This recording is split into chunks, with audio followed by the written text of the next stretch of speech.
하나님 이 시간 말씀하여 주시고 우리가 그 말씀을 믿음으로 감사함으로 받게 하시옵소서. 모든 말씀 예수님의 이름으로 기도합니다. 아멘. 오늘 말씀의 제목은 하나님의 무인 카메라입니다. 하나님의 무인 카메라. 오늘 이 1절에서 5절 말씀을 읽지 않았는데요. 제가 한번 하나님의 말씀을 읽어볼 테니까 여러분이 한번 어떤 말씀인지 생각하시면서 한번 들어보시기 바랍니다. 그러므로 남을 판단하는 사람아, 누구를 막론하고 내가 핑계하지 못할 것은 남을 판단하는 것으로 내가 너를 정죄함이니 판단하는 내가 같은 일을 행함이니라. 이런 일을 행하는 자에게 하나님의 심판이 진리대로 되는 줄 우리가 아노라. 이런 일을 행하는 자를 판단하고도 같은 일을 행하는 사람아, 내가 하나님의 심판을 피할 줄로 생각하느냐? 혹 내가 하나님의 인자하심이 너를 인도하여 회개하게 하심을 알지 못하여 그의 인자하심과 용납하심과 길이 참으심이 풍성함을 멸시하느냐? 다만 내 고집과 회개하지 아니한 마음을 따라 진노의 날, 곧 하나님의 의로우신 심판이 나타나는 그날에 임할 진노를 내게 쌓는도다. 이제 하나님의 심판에 대한 단어는 여러분이 들었을 테고, 이 말씀을 언뜻 보면은, 표면적으로 이렇게 딱 보면은, 남을 판단하지 말라의 어떤 포인트가 있는 것처럼 보이지만, 사실은, 포인트는 외식하지 말라의 포인트가 있습니다. 그런 내용도 있지만, 남을 판단하지 말라 그런 내용도 있지만, 그 무게가, 말하고자 하는 이 단락의 무게가 어디에 있느냐? 외식하지 말라의 그 포인트가 있습니다. 그래서 여기서 이런 일을 행하는 자에게 2절에 이렇게 말씀을 했는데요. 이런 일이 무엇이냐? 그것이 1장 26절에서 31절까지의 말씀이에요. 이는 그들이 하나님의 진리를 거짓 것으로 바꾸어 피조물을 조물주보다 더 경배하고 섬김이라. 주는 곧 영원히 찬송할 이시로다. 아멘. 이 때문에 하나님께서 그들을 부끄러운 욕심에 내버려 두셨으니 곧 그들의 여자들도 순리대로 쓸 것을 바꾸어 영리로 쓰며 그와 같이 남자들도 순리대로 여자 쓰기를 버리고 서로 향하여 음욕이 부릴 듯하며 남자가 남자와 더불어 부끄러운 일을 행하여 그들의 그릇됨에 상당한 보응을 그들 자신이 받았느니라.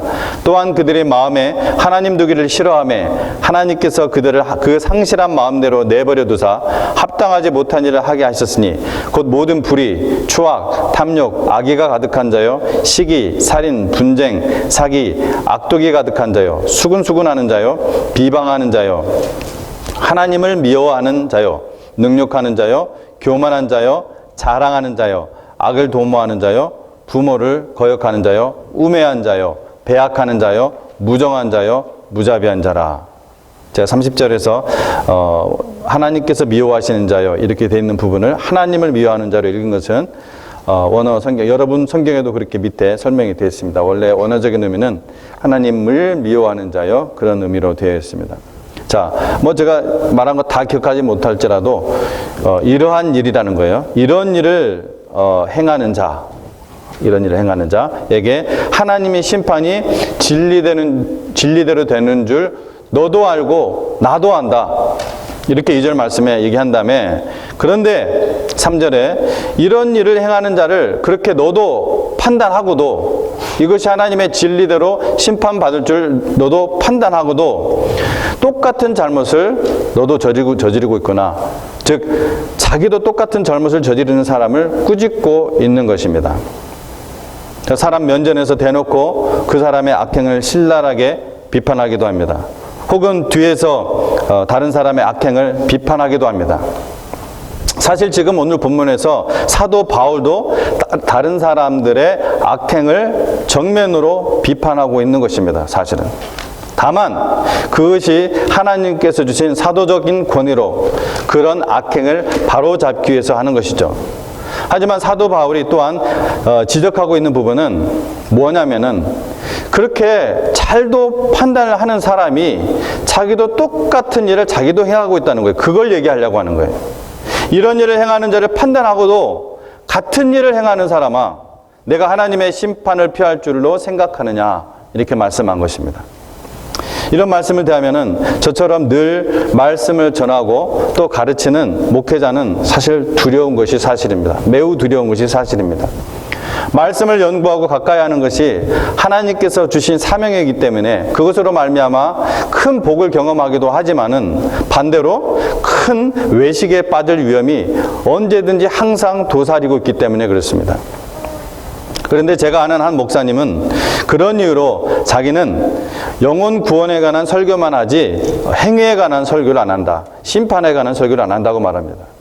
즉 성도들이 부담될 만한 설교나 가르침은 안 한다는 것입니다. 그냥 행복과 위로와 격려를 주는 설교를 하기도 부족하다는 것입니다. 제 그 심정은 충분히 이해합니다. 또 어떤 성도는 목사님 그냥 저희 교회 성도를 결코 얘기하는 것이 결코 아닙니다. 그냥 복음, 기쁜 소식만 전해주세요. 구원받은 사람은 이렇게 사는 것이다. 하나님의 백성은 이렇게 사랑하고 또 이렇게 진리를 위해 고난받는 것이다. 이런 식으로 설교하지 않았으면 좋겠어요.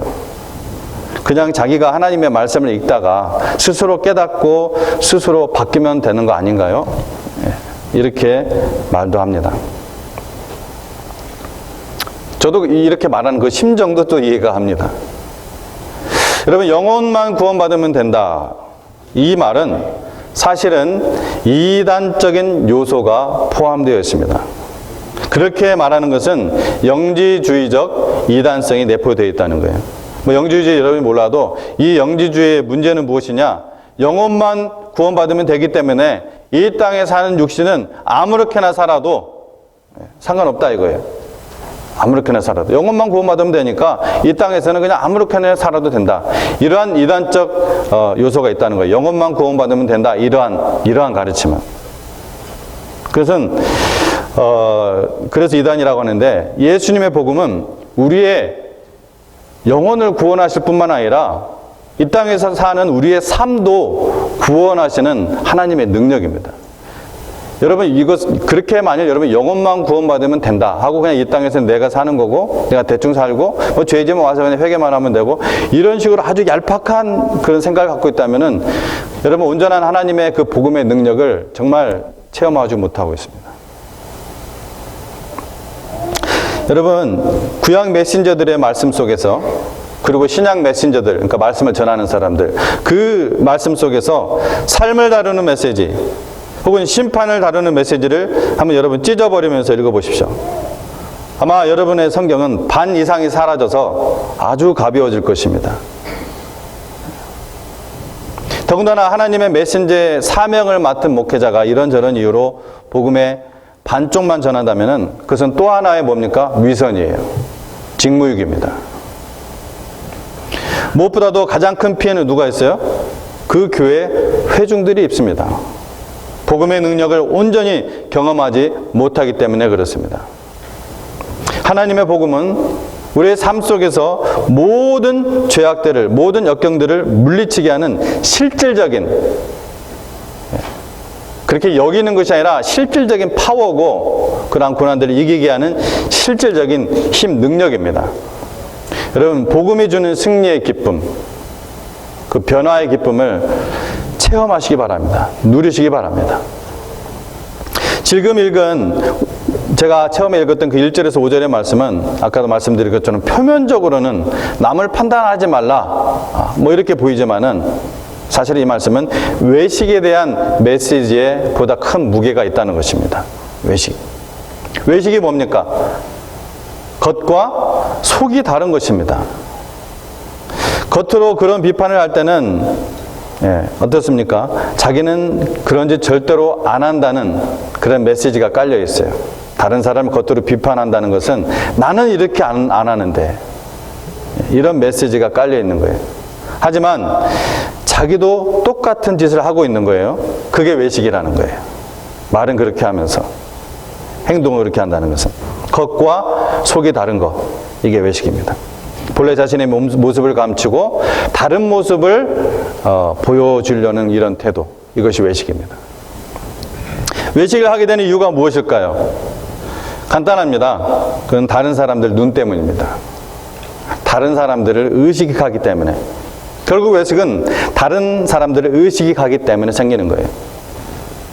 이걸 뒤집어 생각한다면 여러분 무인도에 혼자 살고 있다면 외식하겠어요? 무인도에 혼자 살고 있는데 외식할 필요가 뭐 있어요? 보는 사람이 없는데. 일례로 해외여행을 나가면은 평소보다 좀 더 과감하고 좀 더 충동적으로 행동합니다.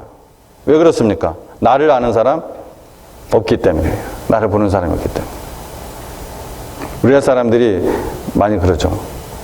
우리나라 사람이 제가 좀 너무 제가 좀 이중차별적 얘기를 했다면 죄송합니다. 어디 가서 요즘은 안 그러나요? 어디 가서 해외여행지 가서 막 자기 이름 막 팍팍 새기고 오고 막 그러는 거 옛날에 많이 있었는데, 이러한 예보다 더 분명한 예를 가정에서 찾을 수가 있습니다. 사람마다 좀 다르겠지만 집안에서까지 외식하는 사람은 거의 없습니다. 아무래도 이 집에서는 한꺼풀 더 벗어 던지고 본 모습, 본성을 드러내죠. 왜 그럴까요? 보는 사람이 한정되어 있기 때문에 그렇습니다. 외식을 하게 되는 또 한 가지 이유는 들키지 않을 거라는 생각 때문입니다. 만약 누군가가 내 속을 뻔히 알고 있다면은 적어도 그 사람 앞에서는 외식을 할 필요가 없어요. 외식을 할 수가 없어요. 내 속을 뻔히 아는데, 나에 대해서 뻔히 아는데. 집에서 외식하지 않는 이유도 바로 여기 있는 거예요. 가족들은 어차피 나를 압니다. 어차피 내 본색을 다 알아요. 예. 우리 집사람이 이상하게 웃고 있는데 지금 외식해도 안 통하는 곳에서 할 필요가 없는 것입니다. 예수님은 제자들에게 외식하지 말라고 말씀하셨습니다. 그 이유는 이 외식에 대한 사람들의 통념이 완전히 잘못되었기 때문에 그렇습니다. 어떤 점에서 잘못되었는가? 첫째, 이 세상에 비밀은 없습니다.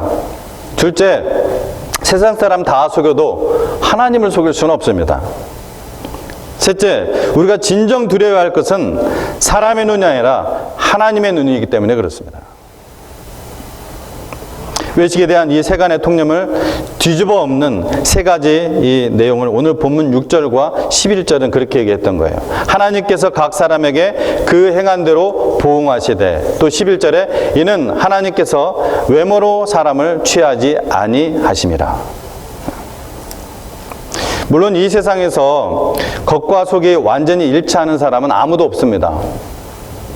그리고 내 본성을 다른 사람들에게 낱낱이 그때마다 다 드러내는 것이 항상 옳은 일이라고는 할 수 없습니다.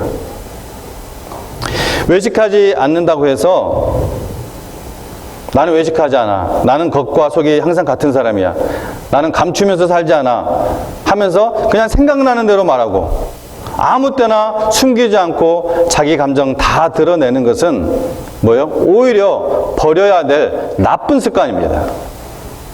때로는 다른 사람을 실족하지 않기 위해서라도 내 속을 감추는 게 더 덕이 될 때가 있습니다. 그래서 성경에는 덕이라고 얘기하는 거예요. 덕. 또 에베소 말씀에 너희 말을 항상 은혜 가운데서 소금으로 맛을 냄과 같이 하라. 그리하면 각 사람에게 마땅히 대답할 것을 알리라. 아무리 여러분 좋은 반찬이라도, 아무리 좋은 랍스터가 있어도, 예? 제가 좋아하는 거 얘기하니까, 하여튼 여러분 좋아하는 뭐 고기가 있어도 간이 안 맞으면은 어떻습니까? 다 쓰레기통으로 가는 거예요. 너무 짜면 그거 어떻게 먹어요? 또 반대로 너무 싱거우면은 못 먹습니다. 그것도 너무 싱거우면 어쩔 때는 막 구토가 나요. 그 정도가 있는 법이에요. 그렇습니다. 모든 일에는 정도가 있는 법입니다. 겉과 속이 다른데도 이 정도가 있어요. 정도가 지나칠 때 위선이 되는 것입니다. 이 정도라니까 어느 정도 거짓말한다 이렇게 얘기하면 안 돼. 아까 말한 대로 내 속에 있는 그 감정, 그때마다 다 드러내는 거, 있는 대로 막 생각나는 대로 말하는 거, 이것이 잘못됐다는 걸 지금 얘기하려고 하는 것입니다. 만약 자신의 내면을 변화시킬 생각은 하지 않고 순전히 다른 사람들에게 내가 좀 이렇게 비치기 위해서, 잘 보이기 위해서 겉모양만 꾸민다면은 사람을 겉으로만 취하지 않으시는, 외모로 취하지 않으시는 하나님으로부터 위선자라는 책망을 면할 길이 없습니다. 그 결과 위선자는 사람들에게 뿐만 아니라 하나님께도 버림을 받습니다. 여기서 중요한 것은 성경은 누가 외식하는지 주위에서 살펴보라 이렇게 하지 않으셨다는 사실입니다. 즉, 이 설교를 지금 듣고 있는 이 순간에도 지금 이 중에 우리 주변 중에 누가 외식을 하고 있나 하고 지금 생각을 해본다든지, 여러분, 물색하고 적발할 것이 아니라 나에게 그렇게 외식하는 모습이 없는지 고민하고 점검해야 된다는 것입니다. 단지 이번 설교뿐만이 아니라 설교를 들을 때는 항상 나에게 하는 말씀, 내가 해야 할 일, 이렇게 생각하며 들어야 하는 것이죠. 여러분, 그래야 삶이 변하는 기쁨을 체험을 합니다. 그래야 여러분, 성경에서 말하는 그 하늘의 평안이 내게 깃들고, 그래야 하나님이 기뻐하시고, 그래야 하나님의 나라가 흐릿하게 보인다면 더욱 뚜렷하게 보이는 것입니다. 그러므로 오늘 외식에 대해서 나 자신을 깊이 점검하기 바랍니다. 외식이 아니라 진정한 모습으로 변화되는 기쁨을 여러분이 체험하시기 바랍니다. 아멘. 두 번째, 오늘 말씀 속에서 우리가 얻을 교훈은 하나님의 무인 카메라, 7절에서 10절의 말씀을 다시 한번 읽습니다. 참고 선을 행하여 영광과 존귀와 썩지 아니함을 구하는 자에게는 영생을 하시고, 오직 당을 지어 진리를 따르지 아니하고 불의를 따르는 자에게는 진노와 분노로 하시리라. 악을 행하는 각 사람의 영에는 환난과 공고가 있으리니 먼저는 유대인에게요 그리고 헬라인에게며, 선을 행하는 각 사람에게는 영광과 존귀와 평강이 있으리니 먼저는 유대인에게요 그리고 헬라인에게로다. 여러분, 운전을 하다가 무인 카메라에 찍혀서 벌금을 내본 적이 있습니까? 무인 카메라. 저는 있습니다. 저는 있습니다. 제가 여기는 무인 카메라가 잘 안 보여요. 어디 있는지 잘 모르겠어요. 알아야 좀 알려주세요. 피해 다니게.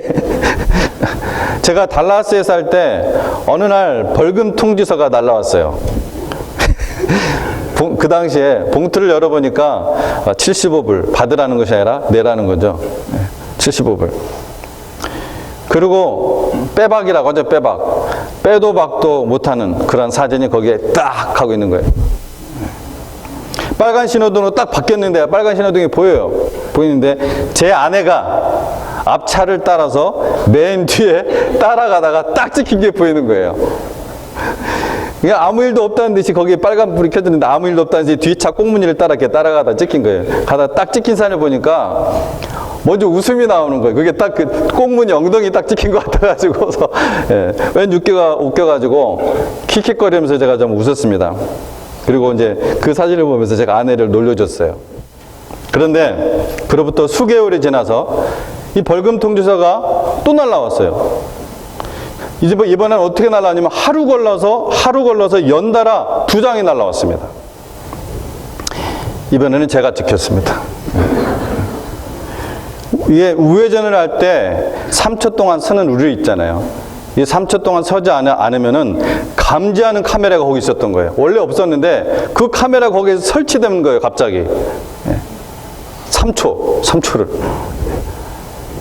제가 거기에 카메라가 있는 것을 알았다면은 그렇게 하지 않았을 텐데, 더군다나 2번 연속 찍히지는 않았을 건데, 제 아내가 2장이나 날라온 75불짜리 벌금 통지서를 보고 어이구 나한테 뭐라고 하더만 하면서 제가 좀 황당하기도 하고, 또 지난번에 제가 킥킥거리면서 아내를 놀려던 경험도 있어서 할 말이 좀 없었습니다. 하루 간격으로 똑같은 곳에서 벌금을 2장 연속 받은 것이 좀 억울하잖아요. 그죠? 이 억울한 느낌이 있어서 제가 전화를 했어요. 전화를 해서 시티에 전화를 해가지고 그러지 말고 그냥 한 장값만 받았으면 좋겠다. 소용이 없었어요. 내라고 하더라고요. 자, 그런데 이 하나님의 무인 카메라는 꼭 우리에게 벌을 주시기 위해서만 돌고 있는 것이 아닙니다. 여러분, 시티에서 상을 주기 위해서 도로에 무인 카메라를 설치하는 경우는 아직 제가 못 봤어요. 그런데 하나님의 카메라에는 벌을 내리시기 위한 이유도 분명히 있지만, 아까 우리가 7절에서 10절 말씀을 읽었죠. 그런 이유도 분명히 있지만 우리에게 상 주시기 위해서 촬영하고 있습니다. 무인 카메라에는 이 시티에서 설치한 그 무인 카메라는 아무리 잘해도 상 주지 않습니다. 여러분 신호등 정확하게 지키고 룰을 그대로 지킨다고 해서 찍혀가지고 사진 딱 무인 카메라 찍혀가지고 잘했습니다, 참 잘했어요 하면서 여러분 상금 받으신 분 혹시 있습니까? 있어요? 한 번도 없죠? 시티에서는 그러지 않습니다. 이 하나님의 카메라는 이 8절과 9절보다 심판을 하시겠다는 이 8절과 9절보다 7절과 10절에 더 포인트가 있습니다. 참고 선을 행하여 영광과 존귀와 썩지 아니함을 구하는 자에게는 영생으로 하시고, 또 10절에 선을 행하는 각 사람에게는 영광과 존귀와 평강이 있으리니 먼저는 유대인에게요 그리고 헬라인에게라. 바로 이 말씀으로 다시 강조하고 있는 것입니다. 우리가 다른 사람이 보지 않는다고 해서 죄를 짓는 것도 어리석은 것이지만, 또 누가 안 본다고 해서 하나님이 기뻐하시는 선을 행하지 않는 것, 혹은 선을 행하다가 잘 행하다가 누가 알아주지 않는다고 낙심하는 것도 역시 어리석은 짓입니다. 왜요? 하나님의 무인 카메라는 고장나는 법이 없습니다. 구석구석을 보고 있습니다. 그래서 사실은 둘 다 믿음이 없는 행동입니다. 오늘날 많은 사람들은 사람들에게 보이려고 선을 행합니다. 세상 사람들이야 말할 것도 없지만 우리 믿는 사람들까지도 사람에게 보이려고 선을 행합니다. 그런데 그런 신앙은 하나님께 상을 받을 수가 없습니다. 동기가 사람에게 보이려고 했다면 하나님 뭐라고 했습니까? 이미 그 사람은 사람에게 칭찬받은 그것으로 상 다 받은 겁니다. 예수께서 그렇게 말씀하셨죠? 마태복음 6장 1절, 2절에서 사람에게 보이려고 의를 나타내는 것은 그렇게 하지 말라. 하나님의 상이 없다고 하셨어요. 상이 없다. 그럼 우리는 무슨 일을 할 때 사람에게 보이려고 하는 것이 아니라 하나님 앞에서 하나님의 기쁨을 드리기 위해서 하는 것입니다. 뭔 말이에요? 동기가 중요하다는 거예요. 그러면 사람이 칭찬해도 좋고 안 해도 좋다는 것입니다. 동기가 중요합니다. 그리고 또 한 가지 중요한 것이 각오도 중요합니다. 내가 이 일을 하는데 사람들이 몰라줘도 좋다, 하나님만 알아주면 최고다, 그것으로 만족한다, 이러한 마음을 가져야 된다는 것입니다. 여러분, 하나님이 주시는 상은 우리가 여기 세상에서 주는 상과는 비교가 안 됩니다.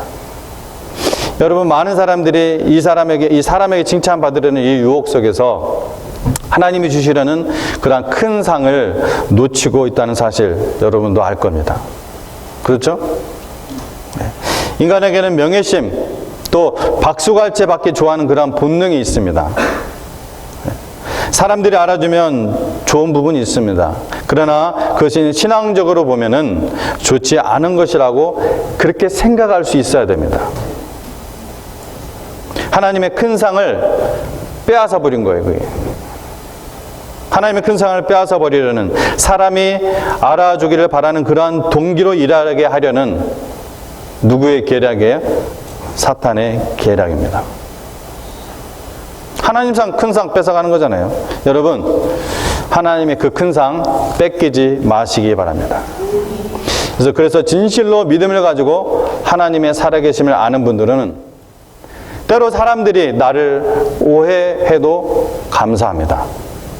사람들이 나를 이해해주지 않고 알아주지 않을 때도 오히려 찬송하고 기뻐하시기 바랍니다. 하늘의 상이 큼이라. 하나님께서 큰 상을 주신다는 것을 잊지 마시고 여러분 기대해 보시기 바랍니다. 결단코 그렇게 하시는 하나님이십니다. 여러분 6절 말씀을 다시 상기시켜 드립니다. 하나님께서 각 사람에게 그 행한 대로 보응하시되, 하나님은 무인 카메라를 돌리고 찍고 계십니다.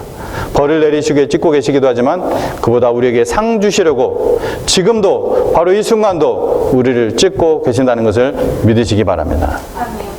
마지막으로 하나님의 카메라가 우리를 촬영하고 계시는 또 한 가지 이유가 있습니다. 그것은 우리에게 어려운 일, 또 위험한 일이 없는가 살피시기 위해서 그렇습니다. 여러분도 좋아하시겠지만 저는 시편 121편을 참 좋아합니다. 시편 120편에는 이렇게 말하고 있죠. 여호와는 너를 지키시는 자라. 졸지도 아니하시고 주무시지도 아니하시고 너를 지키시는 자라. 졸지도 아니하시고 주무시도 아니하시고 이런 말씀 안 하셔도 되는데 하나님이니까 조시겠어요? 하나님이 주무시겠어요? 근데 일부러 넣는 거예요. 인간의 언어적 표현으로. 졸지도 아니하시고 주무시지도 아니하시는 그 하나님께서 우리를 보시기뿐만 아니라 지키시고 계신다는 거예요. 여러분, 사람은 사람 마음을 다 알아줄 수가 없습니다. 제가 여러분 마음 다 알아줄 것 같아요? 다 못 알아줍니다. 그래서 사람은 고독합니다. 왜요? 오래오래 살아온 부부도 남편만 아내의 마음 모르는 것이 아니라 아내도 남편 마음 모르는 것입니다. 이런 때는 그냥 아멘 안 하셔도 되고 그냥 고개 끄덕하시면 돼요. 그래서 다 누구든지 외로운 한쪽 구석이 없는 사람이 없습니다. 그러나 여러분을 잘 아시는 분이 있습니다.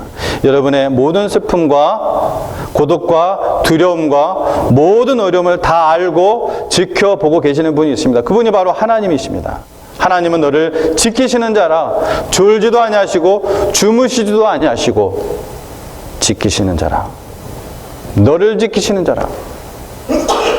이렇게 말씀하고 있습니다. 그러면 하나님 내가 이렇게 힘들고 어려운데 왜 나를 버려두세요? 그렇게 말할 수 있습니다. 왜 그렇겠습니까? 마치 하나님이 안 계신 것처럼. 아닙니다. 하나님은 우리가 고독 속에서, 우리가 두려움 속에서 하나님 앞에 나오기를, 하나님 앞에 기도하기를, 하나님을 아버지라고 부르며 하나님 앞에 나오기를 그렇게 기다리고 계십니다. 여러분, 사람의 마음이 얼마나 강팍한지 아십니까? 우리 마음의 욕심이 얼마나 두꺼운지 아십니까? 사람 마음의 욕심이 이 지구덩어리보다 더 두껍고 사람의 마음이 철판보다 더 강팍합니다. 그 강팍한 마음이, 그 두껍고 못된 욕심이 어떻게 해야 여러분 깨질까요? 절대 이론으로, 절대 말로 여러분 깨지지 않습니다. 절대 좋게는 안 깨져요. 무서운 일을 만날 때, 절대 고독 속에 떨어졌을 때 우리는 하나님 앞에 손들고 나오는 것 아니겠습니까? 여러분 자신을 아시기 바랍니다. 얼마나 내가 강팍한지, 내가 얼마나 욕심으로 가득 차 있는지 여러분 아시기 바랍니다. 저를 포함해서요, 물론. 그런 우리가 크고 무서운 일이 생길 때 어떻게 합니까? 전부여 의지 없어서 손들고 옵니다. 그때 하나님 앞에 나옵니다. 여러분, 설교만으로 되지도 않습니다. 여러분, 제가 여러분께 설교 말씀을 드리고 있지만 이 설교만으로 여러분들의 삶을 변화시킬 수 있다고 생각한 적 한 번도 없습니다. 뭐 제가 믿음이 부족할까요? 믿음이 부족하다 이렇게 여러분 하셔도 어쩔 수가 없지만 제 설교의 말씀이 아니라 결국은 하나님의 성령이 여러분을 변화시키고 하나님의 역사가 여러분들을 바꾸실 뿐입니다. 다만 그 어떤 일이 있을 때 제가 전하는 그 설교 말씀이 여러분의 삶을 해석해주는 도구가 되고 하나님의 성령께서 설교 중에 전해지는 하나님의 그 말씀으로 여러분의 심령을 수술해서 제거할 것은 제거하고 치유할 것은 치유하게 하는, 아물게 할 것은 아물게 하는 그런 일을 바랄 뿐입니다. 여러분, 그렇습니다. 하나님이 역사하시면 그 사람이 바꿔집니다. 그 철판처럼 강팍했던 심령이, 그 기계처럼 냉철했던 그 이성이 하나님 앞에 다 깨져 무너지고 어린아이처럼 단순해져서 주의 이름을 부를 수밖에 없게 되는 것입니다. 하나님의 관심은 우리의 눈이 영원한 천국에 있게 하는 것이고 천국의 상급을 보게 하는 것입니다. 그래서 우리에게는 어려운 일, 우리에게는 정말 고통스러운 일이지만 하나님 우리를 훈련시키고 우리가 기도하도록 하시는 것입니다. 하나님의 말씀을 정말로 생명의 말씀으로 받아들이도록, 하나님을 정말로 크레딧 카드보다 더 믿도록 하나님께서 기다리고 놔두시고 계시는 것입니다. 그러다가 정말 우리가 위험하면은, 정말로 한 발만 더 내디디면 죽을 것 같은 그런 위험에 빠지면 하나님이 우리의 삶 속에 바로 개입해 들으셔서 우리를 붙잡아 주시고 우리를 건지십니다. 여러분, 마치 아이를 키울 때, 어린아이가 아장아장 걸음 걸을 때, 걸음마 할 때 그 다음 걸음 뛰도록 가만 내버려 두죠. 그러나 딱 넘어지려고 할 때 얼른 가서 부모가 잡아주듯 마찬가지예요. 좀 강력하게 하는 분들은 어디 좀 깨져도 그냥 가만 놔두죠, 물론. 그러면서 크는 거야 하면서 그냥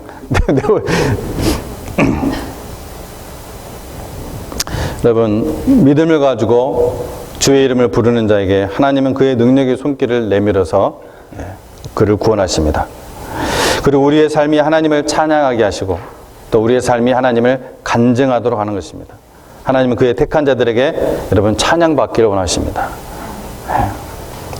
이런 삶을 만들도록 하나님은 우리가 위험하지만, 우리가 고독하지만 이 사망의 음침한 골짜기를 지나가도록 내버려 두시는 것입니다. 세 가지 기억하시기 바랍니다. 첫 번째, 말과 행동에 있어서 외식하지 말라. 둘째, 하나님만 바라보며 선을 행하라. 셋째, 하나님께서 늘 당신을 지키신다. 앞으로 이 말씀을 가슴에 새기고 사시는 하나님의 기뻐하시는 백성들 되시기를 주의 이름으로 축원드립니다. 기도하겠습니다. 하나님 아버지,